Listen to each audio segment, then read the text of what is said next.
दोस्तों आज की इस वीडियो में हम आपको बताने जा रहे हैं एक ऐसे किले के बारे में जिसकी कहानी समुद्र मंथन से जुड़ी हुई है। एक ऐसा किला जो भारत का सबसे बड़ा किला माना जाता है। एक ऐसा किला जो चारों युगों में विद्वान था, जिसे सतयुग में कीर्तिनगर, त्रेतायुग में मध्यगढ़, द्वापर युग में सिंहलगढ़ और कल युग में कालिंजर के नाम से जाना जाता है।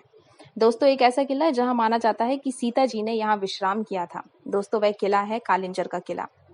हम आपको अपनी वीडियो के माध्यम से कालिंजर किले से जुड़े हुए कुछ ऐसे रोचक फैक्ट बताएंगे जो शायद ही आपने कभी सुने हों। नंबर 1, आज के समय में कालिंजर का यह किला भौगोलिक रूप से बांदा जिले के मुख्यालय से 75 किलोमीटर दूर स्थित है, जिसकी खजुराहो से दूरी 100 किलोमीटर है।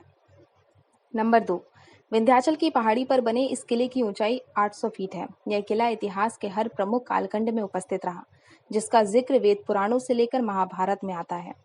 नंबर 3, कालिंजर का यह किला इतिहास का सबसे प्रमुख किला है, जिसे कोई भेद नहीं पाया, इसलिए इस किले की तुलना ग्रेट वॉल ऑफ अलेक्जेंडर से भी की गई। नंबर 4, कालिंजर का यह किला वही अभेद किला है जिसे जीतने की कोशिश महमूद गजनवी, कुतुबुद्दीन ऐबक और हुमायूं से लेकर शेरशाह सूरी, सम्राट पृथ्वीराज चौहान और पेशवा बाजीराव तक ने की, परंतु कोई भी इस किले को जीत ना पाया। नंबर 5, इस इलाके के रूप में कालिंजर की मौजूदगी का जिक्र वेद पुराणों से लेकर महाभारत तक में मिलता है। लोक कथाओं में दर्ज यह वही स्थान है जहां भगवान शिव ने समुद्र मंथन से निकले हलाहल विष की ज्वाला शांत की और नीलकंठेश्वर कहलाए। नंबर 6, कालिंजर के इस किले को ख्याति बेशक चंदेल शासनकाल में मिली हो, लेकिन कालिंजर क्षेत्र का इतिहास हजारों साल पुराना है। नंबर 7, गौतम बुद्ध के समय 563 से लेकर 480 ईसा पूर्व यहाँ चेदी वंश का शासन था। इसके बाद यह क्षेत्र मौर्य साम्राज्य के अधीन में आ गया और भारत के नालंदा विश्वविद्यालय और दूसरे ऐतिहासिक स्थानों की यात्रा कर दुर्लभ संस्मरण रखने वाले मशहूर चीनी शोधार्थी हिन सॉन्ग ने 7वीं शताब्दी में कालिंजर का जिक्र किया। नंबर 8, आर्कियोलॉजिस्ट को यहाँ से गुप्त काल के कुछ शिलालेख मिले हैं। गुप्त काल 6वीं शताब्दी में आकर खत्म हो गया था। उसके बाद यह किला कई राजाओं के अधीन रहा। नंबर 9, 19वीं से 13वीं शताब्दी तक लगभग 400 साल तक राज करने वाले चंदेल राजाओं ने कुछ समय के लिए कालिंजर को अपनी राजधानी बनाई थी। नंबर 10, कहा जाता है कि पृथ्वीराज चौहान ने चंदेलों के प्रमुख राजधानी महोबा पर हमला कर उसे जीत लिया। तब चंदेल राजा परमादि देव ने कालिंजर आकर खुद को बचाया। नंबर 11, घने जंगलों से घिरे और पहाड़ी पर बने इस किले तक किसी भी दुश्मन सेना का पहुंचना बहुत मुश्किल था।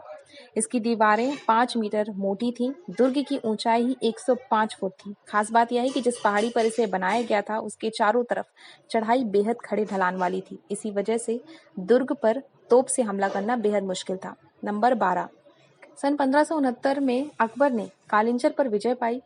अकबर ने यह किला बीरबल को भेंट कर दिया। इसके बाद जब राजा छत्रसाल ने पेशवा बाजीराव की मदद से बुंदेलखंड से मुगलों को बेदखल किया, तब अंग्रेजों के आने तक यह किला राजा छत्रसाल के राज्य का हिस्सा रहा। नंबर 13, वास्तुकला के नजरिए से इस दुर्ग में स्थापित की गई शैलियां दिखाई देती हैं, जैसे गुप्त स्थापत्य शैली, चंदेल शैली, प्रतिहार शैली, पंचायतन नगर शैली आदि।